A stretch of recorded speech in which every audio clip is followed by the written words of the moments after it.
when we talk about the mas'ala of raf'ul yadayn, yani raising the two hands when you begin the prayer, but also when you're going into ruku' and when you're getting up from ruku', a lot of people say, oh no, that was abrogated. That was in the early times, and then it became mansukh.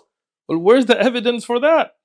In fact, the great Hanafi scholar Az-Zayla'i, in his amazing work called Nasb al-Raya, he decimates this view. He says it's enough to quote one hadith to clear up the misconception of abrogation. And he quotes a hadith from Ibn Daqiq al-Eid from his book Al-Imam, where it says Abdullah ibn Umar radiyallahu anhuma said that when the Prophet sallallahu alaihi wasallam used to begin his prayer, he would raise his hands to begin. And then he would raise them again while going into ruku'. And then he would raise them again when getting up from ruku'. And then he says a sentence that is so explicit.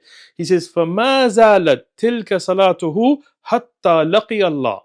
He says that this was his prayer. He did not stop praying like this until he met Allah, until his death.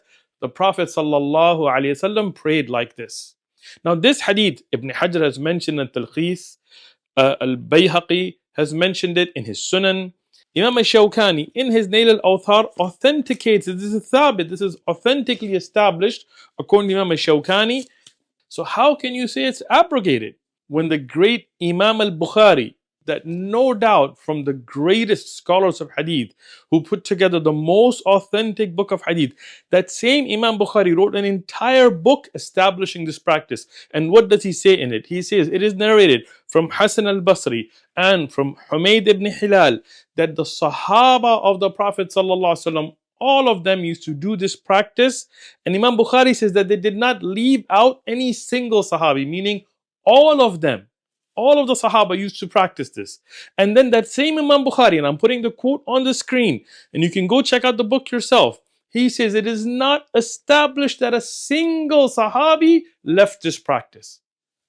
How are you going to say it's abrogated when Abdullah ibn Umar, and Ash-Shawkani authenticates this, says that the Prophet ﷺ continued to pray like this until he left this world?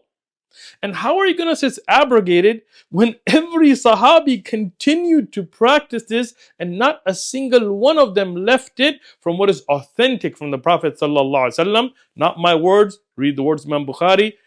Look, you're getting 10 rewards every time you do it. Why do you want to leave it?